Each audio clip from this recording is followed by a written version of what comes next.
बिस्मिल्लाहिर्रहमानिर्रहीम, अस्सलाम वालेकुम। सियासी आईना के साथ मैं हूं ईमान नवाज। नाजरीन, आज सबसे पहले हम बात करेंगे आवाम की जो महंगाई के तूफान में सांस लेने की कोशिश कर रही है। गुज़िश्ता रोज़ हुकूमत ने पेट्रोल की कीमत में ₹1.97 फी लीटर की मामूली कमी है, लेकिन क्या ये लगभग ₹2 की कमी गरीब आवाम के जख्मों पर मरहम रख पाएगी? क्योंकि दूसरी तरफ IMF की शर्त पर पेट्रोलियम लेवी का दबाव अब भी बरकरार है। अब सवाल यह है कि क्या ये मामूली सा रिलीफ सिर्फ ऊंट के मुंह में जीरा है या हुकूमत वाकई अवाम को कोई बड़ा और हकीकी सुकून देने का इरादा रखती है। दूसरी तरफ आजाद कश्मीर की सियासत से इस वक्त की सबसे बड़ी और हैरानकुन खबर सामने आई है। पाकिस्तान तहरीक इंसाफ ने कश्मीर के सियासी मंजरनामे पर एक बड़ा फैसला करते हुए बायकॉट का ऐलान कर दिया है। PTI का मौकिफ है कि मौजूदा सेटअप में शफाफियत मुमकिन नहीं, जबकि मुखालफिन इसे PTI की सियासी पसपाई करार दे रहे हैं। कश्मीर की इस नई सियासी लहर का ऊंट किस करवट बैठेगा, हम करेंगे इस पर तफसीली बात। इसी दौरान मुल्क की सियासत का रुख मोड़ने के लिए जोड़ तोड़ अरूज पर है। मौलाना फजल रहमान और JUI को हुकूमत और अपोजिशन दोनों की जानिब से इत्तेहाद में शमूलियत की दावतें दी जा रही हैं। मौलाना इस वक्त मुल्क की सियासत का वो अहम मोहरा बन चुके हैं जिन्हें हर कोई अपने साथ मिलाना चाहता है। और इसी खींचातानी के बीच सियासी मंजरनामे पर एक बार फिर मुज़ाकरात की अफवाहें और बातें गर्म है। हुकूमत और अपोजिशन के दरमियान पर्दे के पीछे राबतों का दावा किया जा रहा है। क्या ये मुज़ाकरात वाकई मुल्क को सियासी इस्तेहकाम देंगे या सिर्फ वक्त गुजारी का एक नया बहाना है? और आखिर में वो सवाल जो इस वक्त हर पाकिस्तानी की जुबान पर है, पाकिस्तान तहरीक इंसाफ का मुस्तकबिल क्या है? मुकदमात, कैदोबंद की सौबतें और अंदरूनी और बैरूनी दबाव के इस दौर में क्या पाकिस्तान तहरीक इंसाफ एक बार फिर उठ खड़ी होगी या फिर -1 फार्मूला अपने अंजाम को पहुंचने वाला है? PTI की क़यादत की अगली हिकमत अमली क्या होगी, इस पर भी बात करेंगे आज के प्रोग्राम में। इन्हीं तमाम सूरत हाल पर बात करने के लिए प्रोग्राम में मुझे ज्वाइन किया है अजहर जावेद साहब ने, सीनियर तजियाकार हैं। उसके साथ साथ परवेज संदेला साहब ने, रहनुमा नून लीग है। और उसके साथ साथ न्याजुल्लाह न्याजी साहब ने हमें ज्वाइन किया है, पाकिस्तान तहरीक इंसाफ के रहनुमा हैं। और सीनियर तजियाकार इसा राना साहब ने ज्वाइन किया। बहुत शुक्रिया आप सबके ज्वाइन करने का। परवेज संदेला साहब, मैं सबसे पहले आपकी जानिब आना चाहूँगी। बड़ी उम्मीदें आवाम ने लगाई कि आप लोग रिलीफ देंगे, लेकिन सिर्फ ₹1 का आप लोगों ने आवाम को रिलीफ दिया पेट्रोल की प्राइसेस में। वैसे आपस की बात है, हमने ₹2 का दिया है और आपने ₹1 कर दिया है। 1.97 पूरे ₹2 नहीं है ना सर। जो हमने दिया वो भी आपने आधा कर दिया सर। वैसे कॉन्फिडेंस मानना पड़ेगा, चाहे जहाज का दिफा हो या पेट्रोल की प्राइसेस का। आप ₹2 भी क्या कॉन्फिडेंस है? जी जी। ओहो, बट मैं कह रहा हूँ कि हमने जो दिया आपने उसको भी आधा कर दिया। कम से कम वो तो रहने दे जो दिया हमने। अच्छा देखिए, चले लाइट मूड से आगे निकलते हैं। रिलीफ जो है ना वो इंशाल्लाह ताला जैसे जैसे पेट्रोल की प्राइस है ना वो कम होती जा रहे हैं, वो उस हिसाब से रिलीफ मिलता जा रहा है। 74 रुपीज़ जो है वो सबसे बड़ा रिलीफ मिला था। अब ये 200 समथिंग की है। मेरे ख्याल में अगले एक आध वीक के अंदर अंदर ये प्राइजें वहीं पे चली जाएंगी, बल्कि शायद उससे लेस होंगी। पूरी कोशिश है हुकूमत के प्राइजें उससे भी लेस हों, जो 28 फरवरी से पहले की प्राइजें थी। और ये होगा इंशाल्लाह ताला। पूरी दुनिया में इसी तरह हो रहा है, प्राइस लेस हो रही है। जैसे जैसे सिस्टम में पेट्रोल आता जा रहा है, जैसे जैसे सस्ता पेट्रोल पहुंचता जा रहा है, वैसे वैसे रिलीफ मिलता जा रहा है। मुश्किल है, इसमें कोई शक नहीं है, लेकिन जब ₹200 डीजल और 100 समथिंग रुपए पेट्रोल सस्ता हुआ है, और इसके लिए अभी LPG अगर देखा जाए तो LPG की प्राइस में भी तकरीबन कोई मेरे ख्याल में 30-40 रुपए का जो है वो कमी वाक़या हुई है। तो जैसे जैसे रिलीफ मिलता जा रहा है, जैसे जैसे हुकूमत के लिए आसानियाँ पैदा हो रही हैं रिलीफ देने में, वो रिलीफ दे रहे हैं। और ये नज़र भी आ रहा है, ऐसा तो नहीं है कि प्राइस पेट्रोल की अभी तक वही है जो बढ़ी थी और कम नहीं हुई। तो आलमी मंडी में तो इससे भी ज़्यादा सस्ती है ना, मजीद भी गुंजाइश थी कम करने की। तो अगर गुंजाइश होती तो हुकूमत ज़रूर सस्ता करती। ये बात तो हमें ज़हन में रखनी चाहिए। अगर गुंजाइश होती तो वो ज़रूर सस्ता करती गवर्नमेंट। जब गुंजाइश थी ₹15 कम किया गया, जब गुंजाइश थी ₹6 कम किया गया, और जब गुंजाइश थी तो ₹74 कम किया गया। तो गुंजाइश थी तो ₹74 कम किया गया ना। तो इंशाल्लाह ताला जब इस पे मजीद गुंजाइश आएगी तो ये ₹20, ₹25, ₹30 का जो फ़र्क है वो भी ख़त्म होगा। और जब गुंजाइश बनेगी, जब ईरान के साथ मामला अच्छे बेहतर होंगे, जब ईरान के साथ डीलें होंगी, जब ईरान से पेट्रोल और गैस लेंगे, तो इंशाल्लाह ताला ये हाफ प्राइस पे भी जाएगा। लेकिन उसके लिए हमें थोड़ा सा पेशेंट करना पड़ेगा, जैसे हमने इस जंग के दौरान किया। मैं पाकिस्तानी कौम को वैसे खराजे तहसीन पेश करता हूँ कि पाकिस्तानी कौम को, हाँ, और हुकूमत को भी, कि हुकूमत ने एक कतरा पेट्रोल का भी जो है वो किसी जगह पे नापेद नहीं होने दिया, और हमें त्वातर से पूरी कौम को वैसे ही पेट्रोल मिलता रहा। तो ये हुकूमत की एक कामयाबी थी कि उन्होंने इस तरीके से मैनेज किया कि हमारे मुल्क में किसी जगह पे पेट्रोल की किल्लत नहीं हुई। तो ये भी एक बड़ी पॉजिटिव चीज़ है। हमारे नेबर में तो बहुत सारे ममालिक में तो तेल लेने के लिए लाइनें लग गई थी। तो इंशाल्लाह ताला जैसे ही मुमकिन हुआ रिलीफ मिलेगा। ठीक है राणा साहब, मैं आपकी जानिब आना चाहूंगी। संदेला साहब तो कह रहे हैं कि गुंजाइश जितनी थी उतना रिलीफ दे दिया आवाम को, और आपको मुबारक भी हो कि पेट्रोल की प्राइसेस में इतना ज्यादा रिलीफ हमें मिल गया। देखिए माशाल्लाह, अगर कोई शख्स अपनी मोटरसाइकिल में 1 लीटर पेट्रोल डलवाता है ना, अच्छा, तो वो इस महीने के आखिर में महज 59 रुपए इकट्ठे कर लेगा। अब मुझे नहीं पता उस 59 रुपए से वो अपने बच्चों को लेके स्विट्जरलैंड की सैर करने जाएगा, या 59 रुपयों से वो कोई डिफेंस में कोठी खरीदेगा। अच्छा। पूरा महीना इतनी बड़ी इनकम उसको हो जाएगी। मेरे तो यकीन करें, सोचता हूँ तो आंखों में आंसू आ रहे हैं मेरे। अच्छा, कि यार वाकई कितनी अजीम हुकूमत है कि ये जो 8 रुपए का रिलीफ मिल सकता था, उसमें से भी 7 रुपए की डिकैती मार ली इन्होंने फिर लेवी बढ़ा के। मुझे तो परवेज संदेला पे मोहब्बत आती है, मेरा दिल करता है मैं इनका माथा चूम लूं। अच्छा। यार इतनी बहादुरी से कोई किसी चोरी को डिफेंड नहीं करता है, लेकिन मेरा भाई अजीम है, मैं उसे सलूट पेश करता हूँ। और ये बिल्कुल ठीक कहा उन्होंने ठीक कहा संदेला के जितनी गुंजाइश होगी, यानी गुंजाइश मार्केट की नहीं, हुकूमत की, वो कह रहे हैं सही। हुकूमत के दिल में इस आवाम के लिए चूंकि गुंजाइश कोई नहीं है ना, आपने इन्हें वोट ही नहीं दिया तो फिर भुगते। अब उन्हें पता है कि हमने वोटों से आना ही नहीं, तो फिर भुगते हैं आप। तो भाई जो वो कर रहे हैं बिल्कुल ठीक कर रहे हैं कि जू पेट्रोल की कीमतें, अब ये कह रहे हैं ना कि जी यहाँ हमारे खित्ते में लाइनें लगी, तो अफगानिस्तान के अंदर पेट्रोल की कीमतें हमसे कम है, श्रीलंका में हमसे कम है, मालदीव में हमसे कम है, बांग्लादेश में हमसे कम है, इंडिया में हमसे कम है। केड़ी क्यामत साढ़े का मुल्क की जा गई कि ये सारे मुल्कों के अंदर पेट्रोल की कीमतें हमसे कम है, हम तो सुलह कराने सुलह गले पड़ गई हमारे। हाँ। यानी हंसी मतलब वो सुलह की कीमत अदा कर रहे हैं। और क्या खूबसूरत जुमला है कि भाई ईरान से अगर सस्ता तेल मिला तो फिर हम आपको दे देंगे। तो जेड़ा हूं $70 पे चला गया है, 69 पे चला गया है, उसका रिलीफ किसी और को मिलना है, उसका 1200 करोड़ के तैयार खरीदने, उसके आपने अपनी कोठियां बंगलों की रेनोवेशन करवानी है, या उस पैसों के साथ आपने जनाब क्रिप्टो करेंसी के अंदर इन्वेस्टमेंट करनी है। हाँ। जब वो ईरान से मिलेगा, सानू देखो, सानू ईरान नाल मिलाता है जाके कि वो देगा तो फिर ताड़ी बारी आएगी। आप अपने बत्ती के पीछे लगे रहे। यहाँ पे एक लोग हैं जिनके पास अपने बच्चों को दफनाने के लिए कफन नहीं है, दूसरी तरफ वो लोग हैं जो सीना तान के कहते हैं अच्छा भाई किया फिर क्या कर लोगे हमारा तुम। Exactly. तो जब लोग इस सतह के ऊपर बेहिस हो जाए ना, तो फिर उसके बाद बहस बनती नहीं है। और संदेला ठीक कह रहा है, संदेला जिंदाबाद, इनकी हुकूमत जिंदाबाद, इनकी जमहूरियत जिंदाबाद, इनके गरीबों से मोहब्बत जिंदाबाद, इनके वो लीडरों की पाकिस्तान के लोगों से मोहब्बत जिंदाबाद। बस मैं कहना सासी मुर्दाबाद है पूरी तरह। ठीक, अजहर जावेद साहब, आप इस पर क्या रिस्पॉन्ड करेंगे? दोनों की गुफ्तगू आपने सुनी, और फिर जब प्राइसेस बढ़ाने की बारी आई थी तो एकदम इतना इजाफा आया, आवाम की जेबों पर इतना बोझ आया, और अब जब कम करने की बारी है, आलमी मंडी में भी कम है, और फिर भी इतना कतरा कतरा रिलीफ आवाम को दिया जा रहा है, और फिर लेवी भी बढ़ा दी है सरप्राइजिंगली। बिल्कुल, अब हालात वाक़यात ये हैं कि इंटरनेशनली प्राइसेस में कमी आ रही है और जो फ़्लो बढ़ चुका है। लेकिन अब अफसोसनाक अमर यही है कि जब गवर्नमेंट के हवाले से कोई भी एक मामलात होते हैं तो हमारी जो अफसरशाही बैठी है या ब्यूरोक्रेसी बैठी है, वो अपना बजट को सीधा करने के लिए पेट्रोल की कीमतों को ही इस्तेमाल करती है। तो मेरा ख़्याल है जो एक अफसोसनाक रवैया है, बहरहाल वज़ीर-ए-आज़म शहबाज शरीफ को इस पे नोटिस लेना चाहिए। जो एक ड्यू शेयर है आम आदमी का, जो उसने, क्योंकि ये तो आम आदमी पेट्रोल डलवाता है, आम आदमी डीजल डलवाता है और उसका बराह रास्त असर होता है। लेकिन तो अभी यही की जा रही है कि आने वाले दिनों में जो इसकी प्राइस है वो कम होगी और मामलात इसमें बेहतर होंगे। लेकिन एक बात फैक्ट तो है कि जो ईरान से ऑलरेडी चोरी का तेल पाकिस्तान के अंदर आ रहा है और वो कम कीमत पे भी होता है, तो इसको चैनलाइज अगर कर दिया जाए, अमेरिका ने पाबंदियां उठा दी हैं ईरानी तेल पे से भी, तो उससे भी हमारी लोकल मार्केट को मुस्तहकम होने में, जो फ्यूल है उसको कम प्राइस में मिलने में मदद मिलेगी।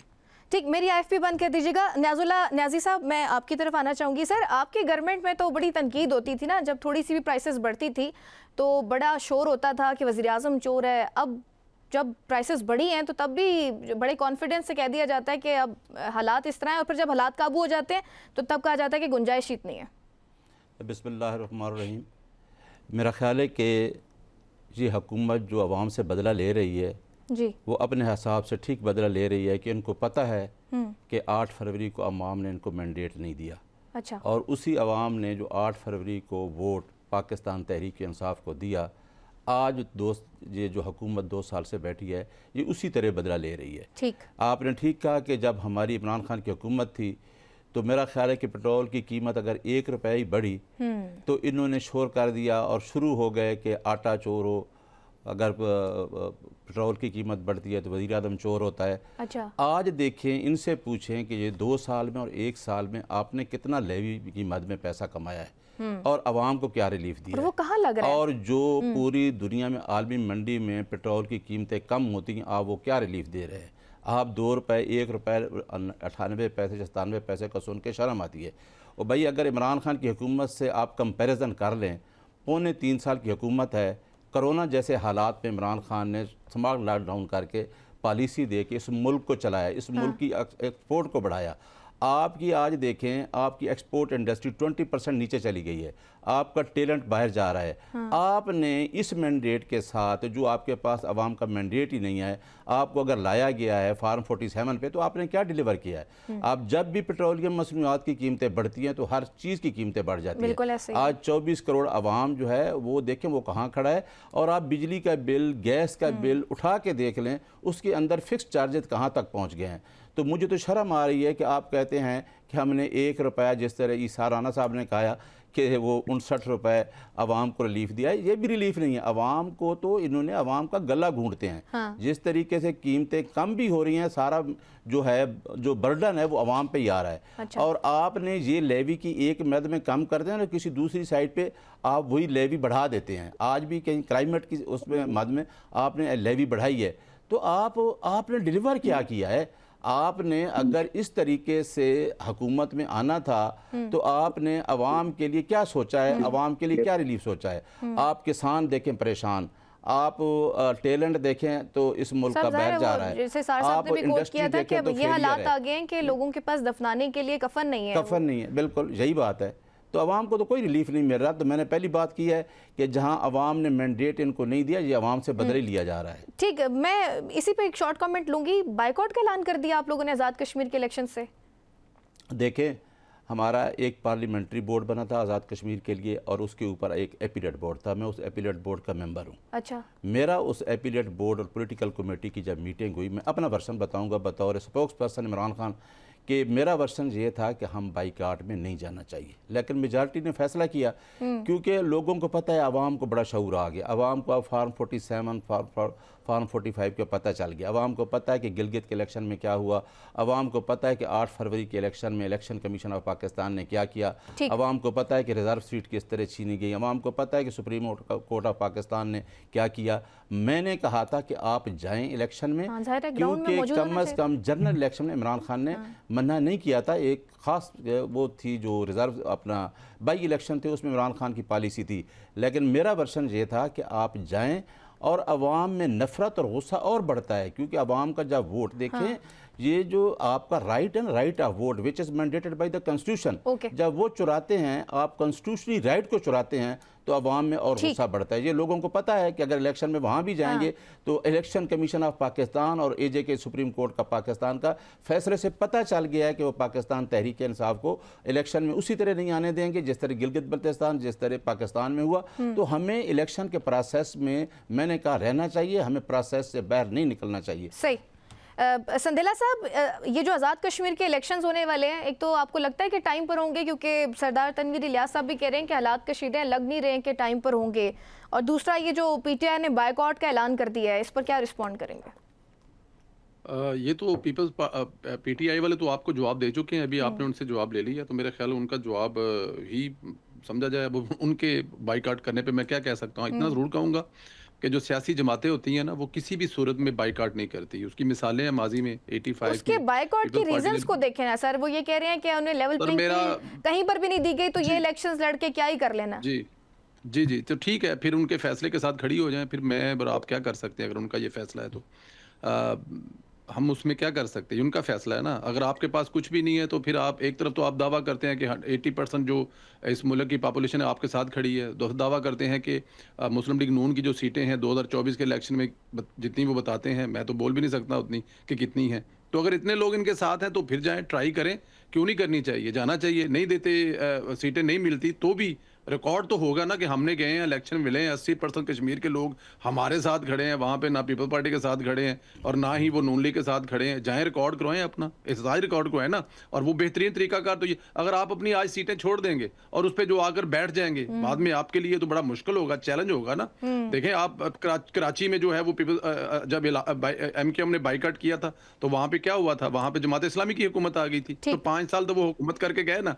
तो ये इनका अपना वो पार्टी का पॉलिसी, मैं उस पर नहीं कैच करता, लेकिन सियासी जमात होने के नाते कभी इलेक्शन का बाइकआउट नहीं करना चाहिए, चाहे वहां पे आपको एक सीट भी ना मिले, क्योंकि आप लोगों में जाएंगे, इसी काम के लिए सियासी पार्टियां बनती हैं। तो बाइकआउट का ये नुकसान होता है।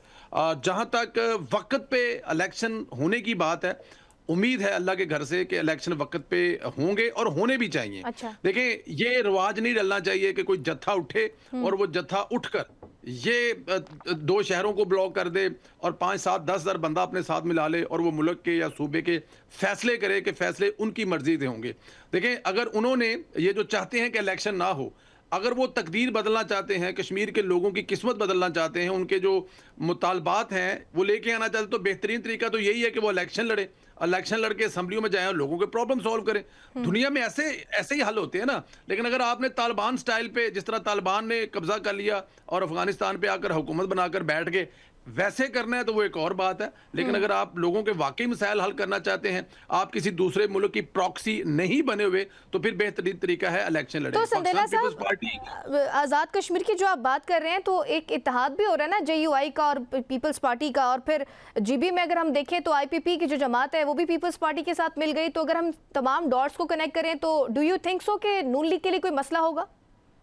नहीं, नून लीग के लिए कोई मसला नहीं होगा। नून लीग ने अपनी कारकर्दगी पे वोट लेना है, अपनी कारकर्दगी पे जाकर इलेक्शन लड़ना है।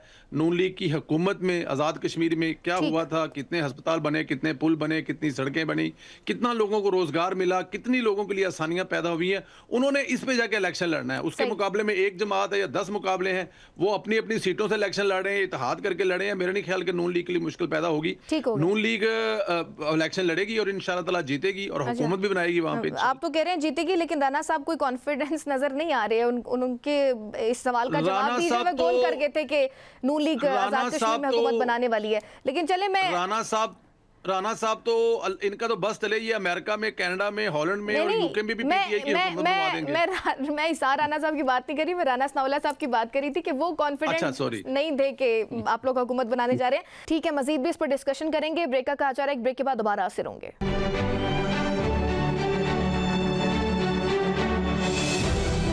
वेलकम बैक नाज़रीन, गुफ्तगू के सिलसिले को आगे बढ़ाते हैं। इसार राणा साहब, एक तो ये जो PTI ने बायकॉट कर दिया आज़ाद कश्मीर के इलेक्शन से, आप समझते हैं कि ये अच्छा फैसला था, फायदेमंद साबित होगा? नित्या तो उन्होंने लड़न ही नहीं देना, तो क्यों वो पैसे जाया करें अपने? अच्छा, नंबर 2, एक मेरी ये सुनने में आज आपको बताऊं, हाँ, कहते हैं चोरा नूं पै गए मोर और मोरा नूं पै गए ने होर। अच्छा, ये दोनों नून लीग और पीपल्स पार्टी देखते रह जाएंगे, वहां पे किसी और जमात की हुकूमत बनने जा रही है। अच्छा, और इनके साथ हाथ नहीं होने जा रहा, इनके साथ लात भी होने जा रही है। वो आप उस जमात का जिक्र तो नहीं कर रहे जिस जमात के सरबराह ये कह रहे हैं कि हाँ वो बड़े कॉन्फिडेंट है, वो कह रहे हैं कि हमें किसी और पार्टी की जरूरत भी नहीं पड़ेगी हुकूमत बनाने की। इस्तेकाम पार्टी, हाँ जी, क्योंकि पाकिस्तान में मौजे होते हैं। गिलगित बल्तिस्तान में एक बांझ पार्टी के अंदर में 6 क्या कहते हैं टेस्ट ट्यूब बचे हो गए, ठीक है, तो वो आजाद कश्मीर में भी हो जाएंगे, ये कौन सी बात है। लेकिन मुझे शर्म आती है इस सारे इलेक्टोरल सिस्टम के ऊपर, जिसमें आप वोट डालने वाले को पहले पता होता है कि उसके वोट की कोई इज्जत नहीं होती, उसे ये पहले पता होता है कि वोट की वक़्त कोई नहीं है, ये तो पहले तय हो चुका है कि कहाँ पे किसको क्या हुकूमत मिलनी है। और अल्लाह करे कि मेरे हाथ में कोई कभी है, वो संदेला तो कह रहे हैं ना कि मैं कनाडा इधर उधर भी बना दूं, मेरे हाथ में है तो खुदा की कसम मैं पाकिस्तान में वोटों की हुकूमत बना दूं। अच्छा, मैं टाउटों की हुकूमत ना बनाऊं, मैं क्या कहते हैं बैग दरवाजों से जाके कान पकड़ के मुर्गा बन के वो अपनी सीटें लेके आने वालों की हुकूमत ना बनाऊं। मैं उन लोगों की हुकूमत ना बनाऊं जिनके मुंह पे आवाम जो है ना वो मुस्तरद होने का थप्पड़ मार देती है, लेकिन उसके बावजूद भी वो शिकस्त तस्लीम नहीं करते। मैं हुकूमत बनाऊंगा गरीब आदमी की, जिसके दुख दर्द को समझने वाले पार्लियामेंट में जाके बैठे। मैं हुकूमत बनाऊं उस आदमी की जिसके बेटे को कफन नहीं मिला ना, और मैं वो हुकूमत बनाऊं जिनमें इन ताकतवरों को एक वक्त ऐसा है कि इनको कफन मैसर ना हो। फिर इन्हें पता चलेगा कि गरीब आदमी और कमजोर आदमी की तकलीफ और मसाइल क्या है। मैं हुकूमत मेरे हाथ में आ जाए ना तो मैं कैसी हुकूमत बनाऊं जिसके अंदर जो ऊपर बैठा हुआ शख्स है ना उसे भी ये पता हो कि बिजली का बिल ज्यादा आने से एक बाप के ऊपर क्या गुजरती है, ये ईद वाले दिन कपड़े ना बनाने से एक माँ बाप पे क्या गुजरती है, या जिनके बच्चे स्कूलों से उठा लिए जाते हैं फीसों की वजह से। ये 2018 में आपने 2018 में राणा साहब आपने बनाई तो थी हुकूमत। सुन लेना, सुन तो ले, मैं राणा साहब आपने बनाई थी हुकूमत वैसे 2018 में। राणा साहब की जो खासियतें बता रहे हैं वो 2018 वाली हुकूमत में थी ना, इसीलिए आई थी ना 2018 वाली हुकूमत। भाई संदेला साहब सुन तो लें, क्योंकि आप जो है ना आपकी आंखें सिर्फ एक जाती उम्र तक महदूद रहती है ना।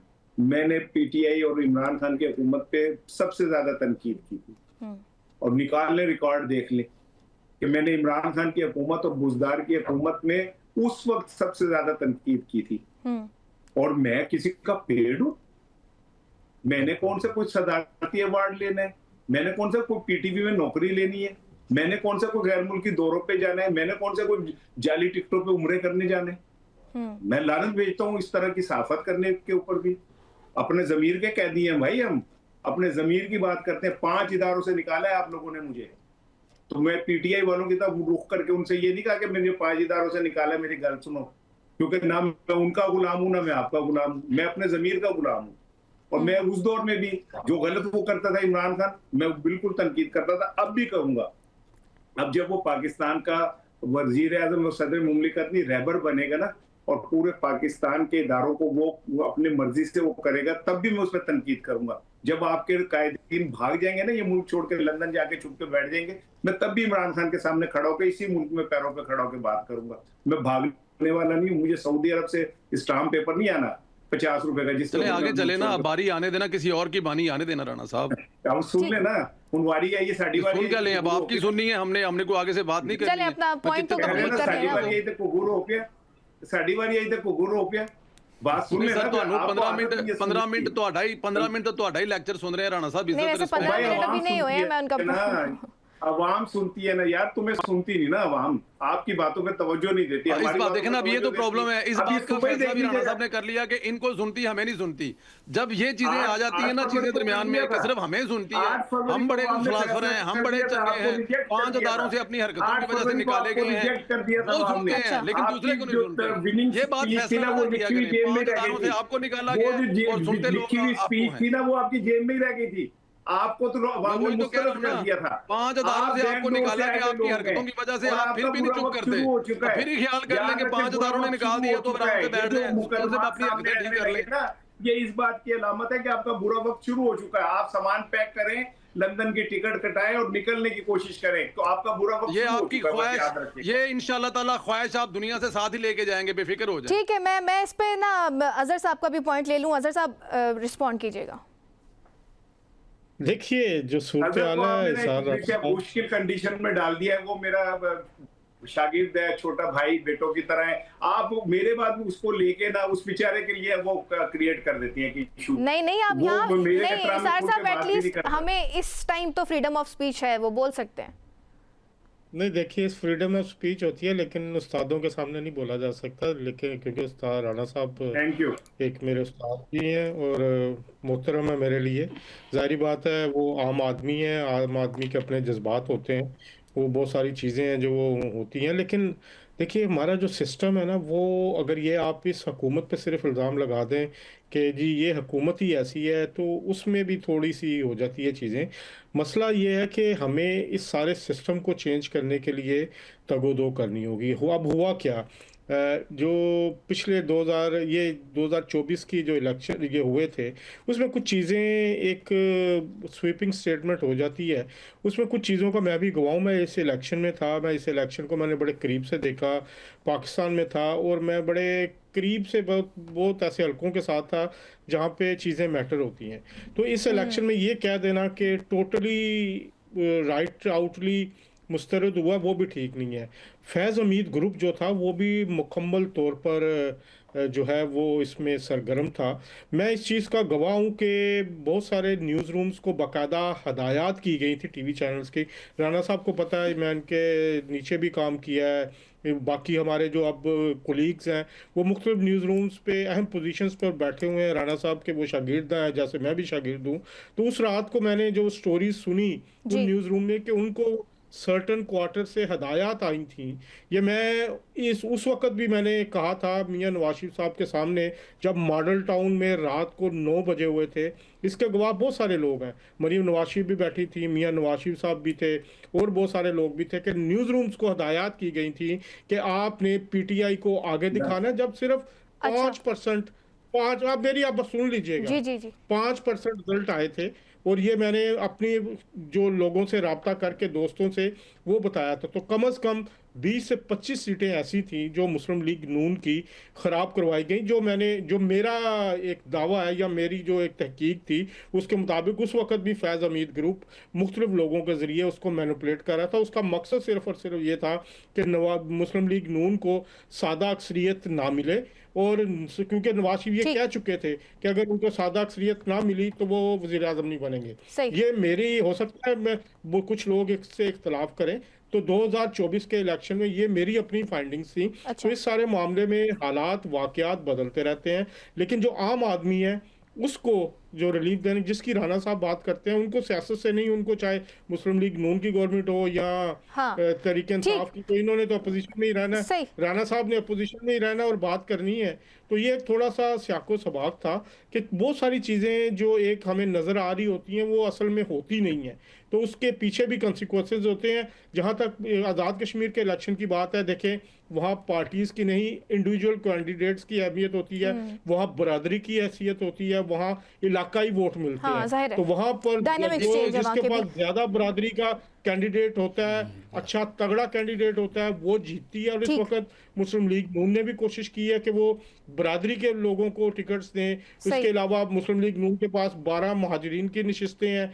तो मुझे लगता है कि जो आईपीपी है वो डार्क हॉर्स साबित होगी। सरदार तनवीर अलियास शामिल हो चुके हैं उनके साथ, उनके पास पैसा भी है, तो वहाँ पे लोकल उनके पास ताल्लुकात भी हैं, तो एक अहम फोर्स वो भी होगी। देखते हैं अब जब इलेक्शन होते हैं तो उसका रिजल्ट क्या आता है, लेकिन किसी एक पार्टी को अक्सरियत मिलती हुई मुश्किल नजर आ रही है। ठीक है, ये आपकी वैसे पहले वाली जो 2018 के 2024 के इलेक्शन वाले हैं, शागिर्द की जो स्टेटमेंट है उस पे उस्ताद नाराज होकर अदालत भी जा सकता है वैसे खिलाफ नहीं वो नहीं नाराज नहीं चलिए अच्छा फिर ठीक है। नहीं वो कवानीन आप बना रहे हो भाई कि 7 बंदे किसी को कहते हैं कि ये चोर है, तो राणा साहब मैं लाइट मूड में कह रहा हूं कि उस्ताद नाराज भी हो सकता है कि आपने मतलब ये क्या स्टेटमेंट दे दी है। तब्दीला साहब कानून आप बना रहे हैं कि सहाफी को पकड़ के कहें कि भाई तूने ये फला बंदे को कहा ये इदारा चोर है, तो अब साबित करके भी तू ही दिखा, नहीं तो अंदर हो जाएगा। सहाफी को वो कानून आप बना रहे हैं भाई, सहाफी को नहीं सर, वो तो सहाफत के नाम पे काम कारोबार करते हैं। आपने सहाफियों के लिए सर सहाफत के नाम पे जो कारोबार करते हैं ना यूट्यूब का, सोशल मीडिया एक्टिविस्ट का, उनकी बात हो रही है, सहाफी को नहीं। सहाफी को नहीं, जो सहाफत के नाम पे कारोबार करते हैं उनकी बात हो रही है। वो सहाफी है, सारे कारोबार करते हैं। जिन मालकान को आप इश्तहार देते हो वो कारोबार नहीं कर रहे होते, तो क्या वो मक्के जाके खजूरे बेचते हैं? जिनको आप इश्तहारात दे रहे होते हो करोड़ों रुपए के जमानबंदी के लिए, आप उनको किस लिए दे रहे होते हो? अगर कोई बंदा सोशल मीडिया से कमा लेते हो कारोबारी ने, बल्ले हो बल्ले, शाबाश। चलिए मैं न्याज़ी साहब पे जाना चाह रही हूं। जो झूठ बोलकर सोच, अभी देखें ना कि अभी जो कैंपेन चल रही है सोशल मीडिया पे, सिर्फ झूठ चल रहा है। झूठ के नाम पर मतलब कि अभी एक केस हुआ है, उसमें जो जो चीजें बताई जा रही हैं, जो जो सुनाई जा रही हैं, जिन जिन सोशल मीडिया के एक्टिविस्ट से जो यूट्यूबर प्रोग्राम वीलॉग कर रहे हैं, झूठ तो झूठ के बगैर बिकता नहीं है ना, क्योंकि कुछ खास लोग हैं उनका बिकता ही झूठ है। अच्छा, तो वो ऐसे लोगों और जो लोग 1200 करोड़ के तैयारे को कहते हैं कि ये हमने क्या नाम एयरलाइन बनानी है, और बाद में कहते हैं कि नहीं वो तो हमने अपने इस्तेमाल के लिए लिया, उनके लिए क्या कहते हो? तो जाए ना अदालत सर, आप बैठे हुए हैं ना, चले जाए अदालत उनके खिलाफ। अदालतें भी तुम्हारी सर जहाँ पे आप जो बैठकर यूट्यूब पे प्रोग्राम करते हैं, तो मैं न्याजी साहब को भी शामिल गुफ्तगू करना चाह रही हूँ। न्याजी साहब, ये तो चले हमने सारी कॉन्वर्सेशन सुन ली, आज़ाद कश्मीर की भी बात कर ली, लेकिन लेट्स कम टू मुज़ाकरात कि हमेशा बात होती है सियासी अदम इस्तेहकाम को ख़त्म करने के लिए, फिर पीएम आपको ऑफ़र भी करते हैं, लेकिन जिस तरह बैरिस्टर गौहर साहब ने कहा कि 3 हफ्ते से ज़्यादा हो गए, ना मुलाकात हो रही है, ना मुज़ाकरात के लिए कोई आगे मामलात बढ़ रहे हैं। तो कहाँ पर मामलात ख़राब कहाँ पर हो रहे हैं? क्योंकि मेरे ख्याल है संदेला साहब भी यहाँ पर मौजूद हैं, ज़्यादा अच्छा उनका रिस्पॉन्ड भी आ जाएगा, पता चल जाएगा कि आखिर मामलात रोक रहे कहाँ हैं। पहले तो मैं एक बात कर दूं कि राना इसार साहब खैर मुझे नहीं जानते, मैं हमेशा हर एंकर पर्सन का वीलॉग सुनता रहता हूं। अब उसके ऊपर कोई इल्ज़ाम लगा देना कि वो किसी पार्टी के हक़ में बयान दे रहे हैं, मेरा ख्याल है वो हमेशा ही मेरिट पे बात करते हैं, हमारे ख़िलाफ़ भी बात करते हैं वो। अगली बात ये है कि आप कतअन कंपैरिजन न करें कि फ़लाँ साल के इलेक्शन को फ़लाँ साल के साथ। अच्छा, 2023 का जो इलेक्शन है 24 का 8 फरवरी का, उसको आप उठा के देख लें कि रात 12 बजे तक ही आपका मीडिया लोगों को रिज़ल्ट दे चुका था। 207 के 8 सीट पर पाकिस्तान तहरीक इंसाफ नेशनल असम्बली की सीटें जीत चुकी थी। मैं अपने प्रोफेशनल लाइफ में इस तरह कभी नहीं देखा कि जिस तरीके से उस इलेक्शन के रिज़ल्ट सुबह 9 फरवरी को चेंज हुए और वही रिज़ल्ट जो पाकिस्तान तहरीक इंसाफ के लोग जीते, जल्दी अपना जो हमारा इलेक्शन कमीशन है वो रिज़ल्ट उठा के उनको दे दिए, फिर वेबसाइट पे भी चढ़ाए, फिर काजी उसमें टेम्परिंग भी हो गई। आपने रिज़र्व सीट छीन ली, आपने रीकाउंटिंग में फार्मर चीफ जस्टिस काजी फैसा साहब ने 3 सीटें और छीनी। वो क्यों हो रहा था कि उनके ऊपर एक तलवार लटकी हुई थी कि हमने 26वीं तरमीम भी करनी है और 27वीं भी, और मेजॉरिटी बनानी है। तो आप 2018 के साथ कंपेरिजन करते हैं, फिर हम 2013 पे चले जाते हैं कि आपने 35 सीटें किस तरह खींची। तो इमरान खान से जब कोई गलती भी वो एडमिट करता है, आप एडमिट भी नहीं करते, इमरान खान में ये खूबी है। फिर अच्छा। मुझे ये बताएं संदीला साहब कि आपके लीडर भी अंदर गए, पाकिस्तान पीपल्स पार्टी के भी गए, आप एक आदमी को कैद तन्हाई में क्यों रखा हुआ है? अगर इमरान खान के साथ आपने कहा 80%, मैं 80% नहीं कहता, आप आज फेयर इलेक्शन कराएं under article 218(3) of the constitution. यही मैंडेट है इलेक्शन कमीशन ऑफ पाकिस्तान के पास, जिसने बदनीति पे ये इलेक्शन नहीं करवाए। तो अगर वो दे मैंडेट तो फिर देखें कि अवाम किसके साथ खड़ी है। ठीक कहा इसार साहब ने कि एक दफ़ा अवाम की राय ले लें।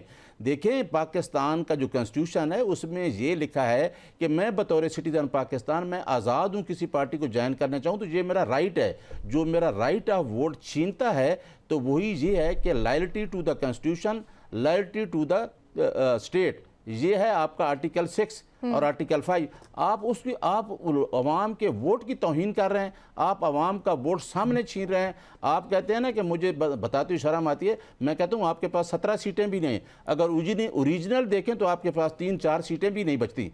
आपका तो लीडर जास्मीन राशिद से हार गया था। आप देखें ऐसी चीज़ें करके हमें पता है, अब आवाम को शऊर आ चुका है। इमरान खान की आपने आवाज़ बंद कर दी, कैद तन्हाई में उसको डाल दिया। मैं उसका स्पोक्स पर्सन हूँ। हमारी मुलाकातें, मेरी मुलाकात लास्ट 2 अप्रैल 2001 में मैडम 25 में हुई। इस्लामाबाद हाई कोर्ट का आर्डर है। हम इसी वजह से कहते हैं कि अदलिया आज़ाद नहीं रही 26वीं तरमीम के बाद। आपने अदलिया को अंडरमाइन कर दिया है। अदलिया के 3 जजों का आर्डर है, एक सुप्रीटेंडेंट जेल नहीं मानता, तो आप उससे क्यों डरे हुए हैं? तो क्यों कहते तन्हाई में रखा हो? क्यों उसकी आवाज एक मुहाफिज उसका साथ है, उसको सलाम की जात नहीं है। तो आप इमरान खान को लीडरशिप को पूरी आवाम ने एक्सेप्ट कर लिया है। इमरान खान के विजन को, इमरान खान की आइडियोलॉजी, इमरान खान की सोच फिक्र को लोगों ने एक्सेप्ट किया है। आप आज कश्मीर में इलेक्शन कराएं, गिलगित में भी 18 सीट पे जीत रहे थे, 8 सीटों में फिर रिजल्ट आ रहा था। जिस तरीके से इलेक्शन हुआ हमें पता है, हमें पता है कि वही बात कह रही हूँ कि अगर आप कह रहे हैं कि वो इलेक्शन नहीं ठीक हुए थे तो तहकीकात करा लेना, फिर पेशकश कबूल कर लें, 18 की भी तहकीकात हो जाए। मज़ाकरात की आपने अगला क्वेश्चन आपने किया, मज़ाकरात का तहकीकात की तरफ पिछले भी हुआ था।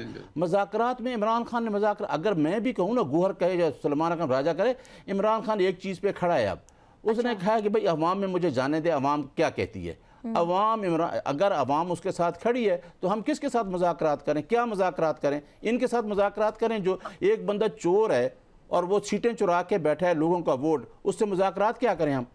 कभी चोर आदमी के साथ बैठ के कोई मुज़ाकरात कर सकता है? हाँ। तो हमने वो मुज़ाकरात नहीं करने जा रहा। चले मैं संदेला साहब का भी मुझे अब मौका दे दे, मेरे ख्याल में ठीक नहीं मैं आपको मौका दे रही हूँ संदेला साहब, लेकिन ये पॉइंट तो वैलिड है ना कि पीटीआई हमेशा ये बात करती है कि अगर आप लोग एक मुलाकात नहीं करा रहे तो आप लोग बेख्तियार हैं, तो फिर मुज़ाकरात की टेबल पर बैठकर क्या बात की जाए?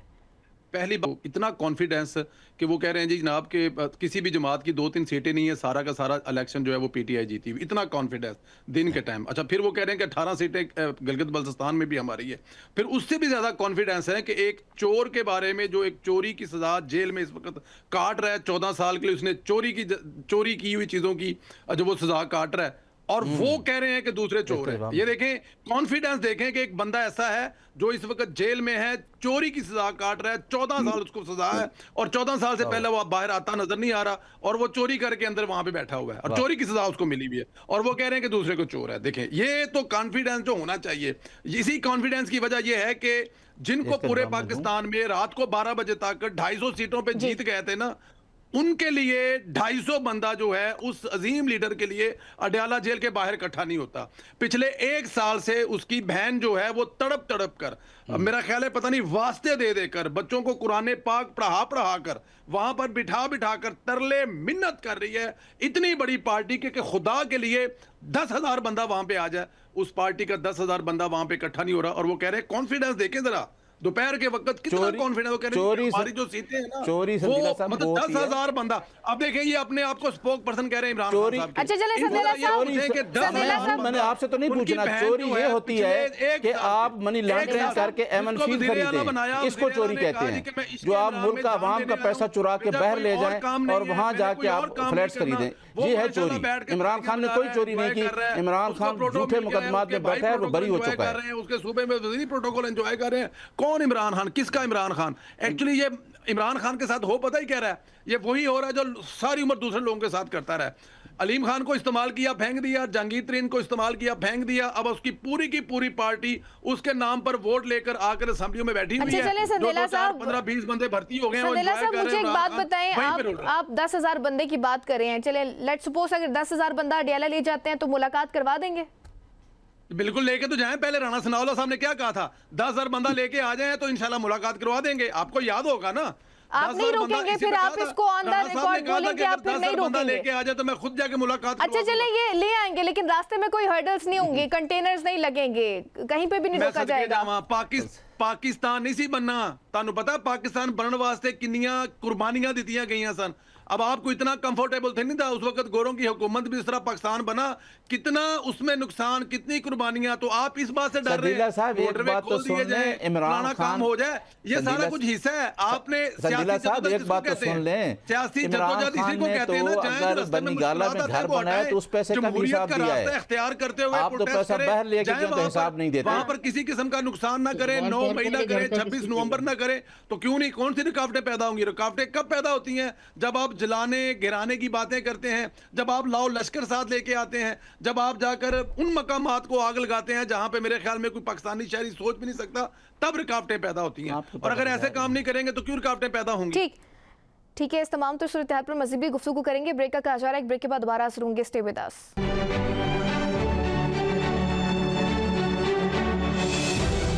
वेलकम बैक नाज़रीन, गुफ्तगू सिलसिले को आगे बढ़ाते हैं। इसार साहब, इन दोनों रहनुमा ने तो अपनी अपनी पार्टीज को रिप्रेजेंट कर दिया है, आप बतौर सहाफ़ी मुझे बताएं कि ये बार बार मुज़ाकरात की बात होती है, उन्होंने भी एक पार्टी को ही डिफेंड करना है। नहीं ऐसे मैं तो ये बात नहीं कर सकती, चलिए आपको ये फिर भी राइट है कि आप कर सकते हैं। राणा साहब मेरे भाई हैं, मैं तो लाइट मूड में उनसे चलें ठीक है। राणा साहब, ये आप मुझे बताएं बतौर सहाफ़ी, जब भी मुज़ाकरात की बातें होती हैं दोनों साइड से कहा जाता है जी रवैया तब्दील करें, आपको क्या लगता है कि किसका रवैया दुरुस्त होना चाहिए या क्या तब्दीली लानी नहीं चाहिए? पहले तो मुझे आज पहली दफा पता चला कि पाकिस्तान में अदालतें कानून मैटर नहीं करती, 10,000 लोग मैटर करते। मैं तो समझता था कि तो कानून चलता है, कानून के तहत मुलाकात होती है, कानून के तहत कैदियों को सहूलत मिलती है। मुझे आज पता चला कि नहीं, 10,000 लोगों के साथ मिलती है। ये मेरे लिए बड़ी एक अच्छी बात है। नहीं, अच्छा। अब कोशिश करके 10,000 बंदे इकट्ठे करके मुलाकात करवा दें खान साहब की, पता चले 10,000 बंदे इकट्ठे करवा दें। भाई सुन तो लो, चलो उनकी बात कंप्लीट सुन तो। जब मियां नवाज शरीफ साहब आए थे ना लंदन से, तो 1 हफ्ता पहले से ढोल बजना शुरू हुआ था कि वो आ रहे हैं और 50 बंदे एयरपोर्ट नहीं पहुंचे थे और लाहौर में 100 बंदा इकट्ठा नहीं हुआ था। शहबाज शरीफ साहब और हमजा साहब गाड़ी लेके फिरते रहे थे पूरे लाहौर में। नहीं ठीक है ना साहब, इस तरह ना मैं कौन ऐसे ना करें उस्ताद मोहतरम। अगर साहब बोल पड़े हैं, खुदा का खौफ करें, वो उस्ताद कहते हैं आपको ना करें। अगर ना रोका जाता तो उस दिन एयरपोर्ट पे क्या होना था? चलिए सैदुल्ला साहब, राणा साहब को बात तो कंप्लीट करने दें, उनका पॉइंट तो आने दें। वो गलत बयानी कर रहे हैं ना उस्ताद। चलिए वो आप बाद में रिस्पॉन्ड कीजिएगा ना। तुम तो लोग यार जी सुन लेना भाई, ये जाके शहबाज शरीफ साहब से और हमजा साहब से पूछें कि वो लोगों को लेके चमन आइसक्रीम के गिर्द क्यों घूमते फिरते रहे थे, एयरपोर्ट क्यों नहीं गए थे?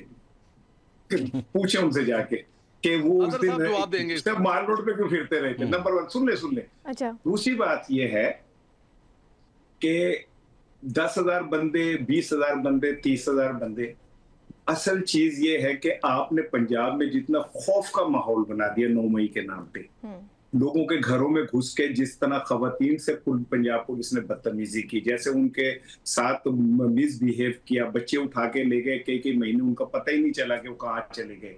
लोगों ने अपने घर बेच के जो है अपने बच्चों को छुड़वाया।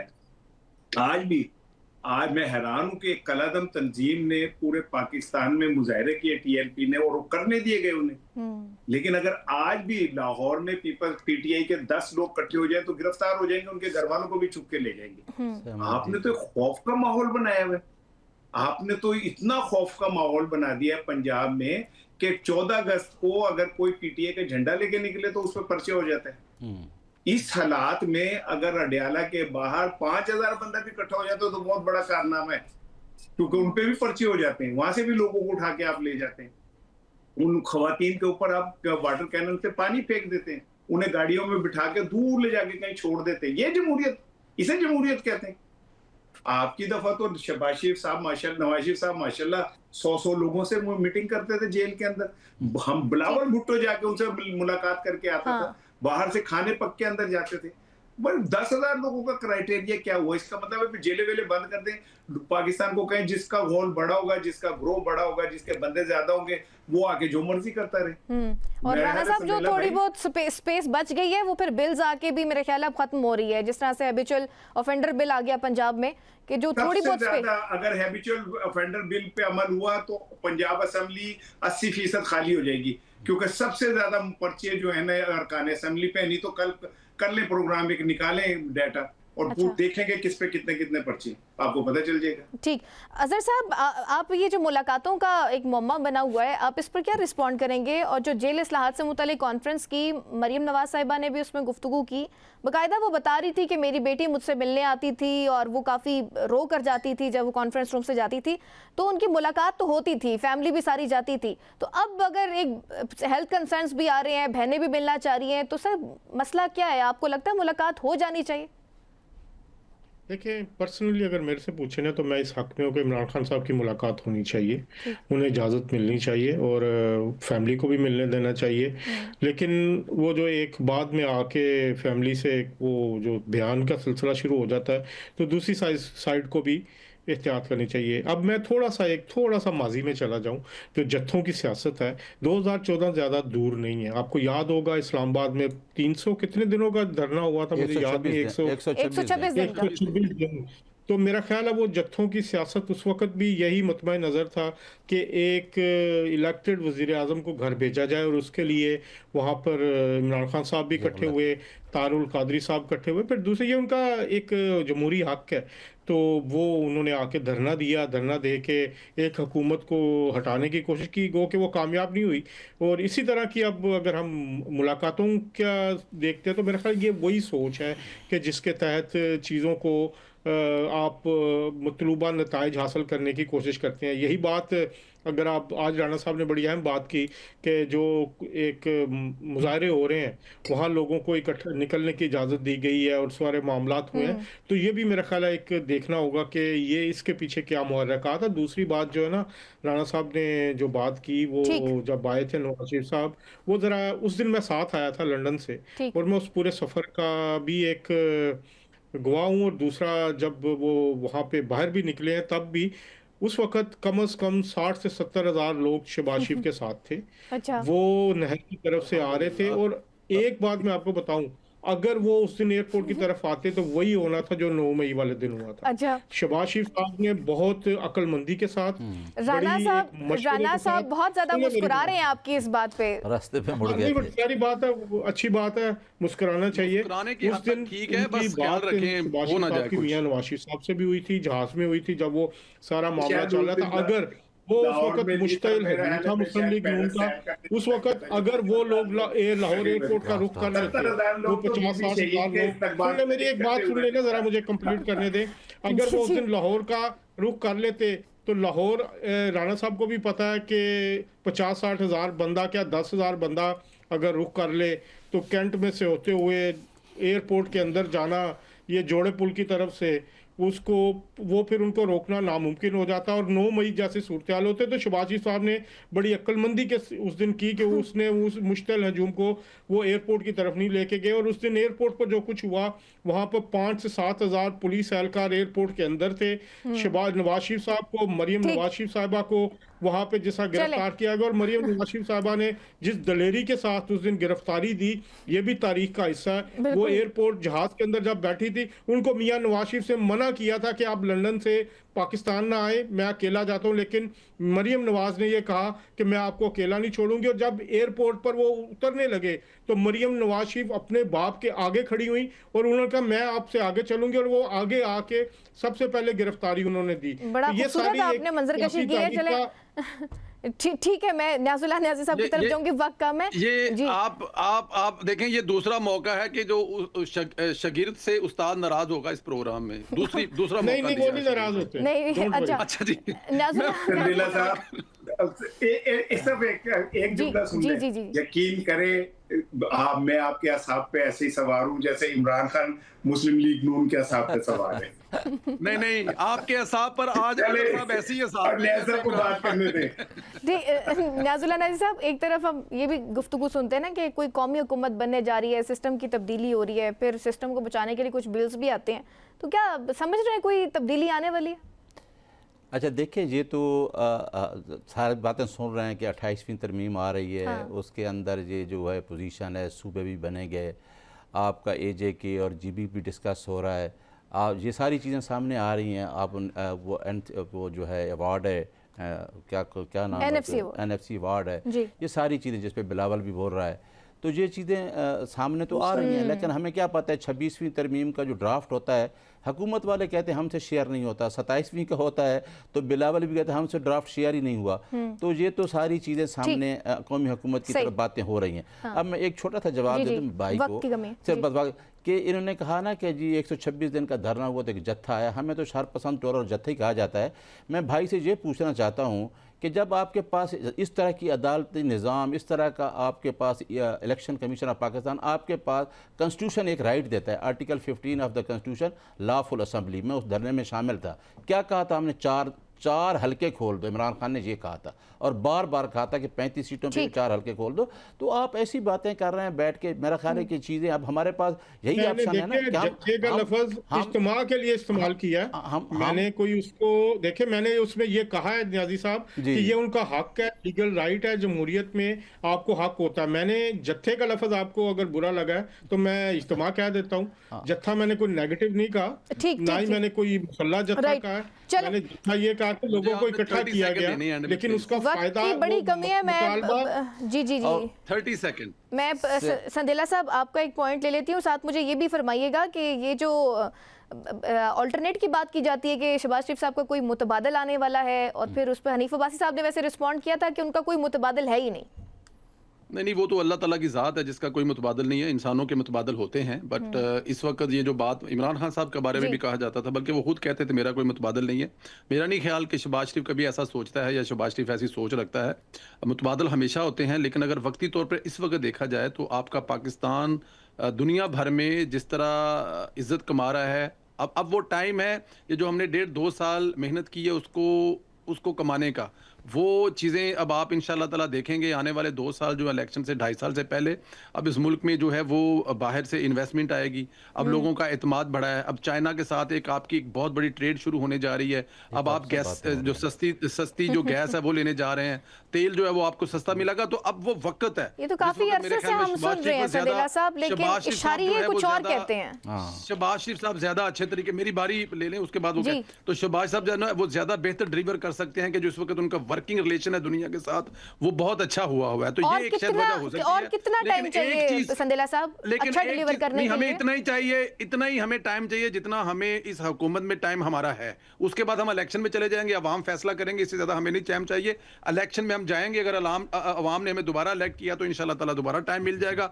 अगर अवाम का कुछ और फैसला होता है वो मानेंगे हमेशा की तरह, जिस तरह हमने 2018 में मान लिया था। एक चीज मुझे जरा यहाँ पे कहने की जरूरत है, बड़ी एक गुस्ताखी ना हो तो, अभी मेरे भाई ने कहा कि 5 अदारों से उनको निकाला गया, मुझे लगता है उसकी वजह यही थी कि अभी जिस क्राउड को वो 500 बता रहे थे ना, अदर जवेद साहब ने उस क्राउड को 60,000 बताया है। तो जरा आप एहतियात से काम लिया करें ताकि कोई अदारा आपको ना निकाले करे। वो जो रियलिटी होती है, हकीकत होती है, अगर उस तरह बयान करें तो कुछ नहीं होता। अब आप एक तरफ की मोहब्बत में उस 60,000 वाले क्राउड को 500 बता देंगे तो फिर उसके बाद मसाइल पैदा होते हैं। ये बड़े एहतराम के साथ मैंने अर्ज की है वैसे इस बात को। ठीक, अजहर साहब एक शॉर्टली कमेंट कर दीजिएगा, प्रोग्राम का वक्त भी खत्म हो गया, आप कोई निज़ाम में तब्दीली देख रहे हैं?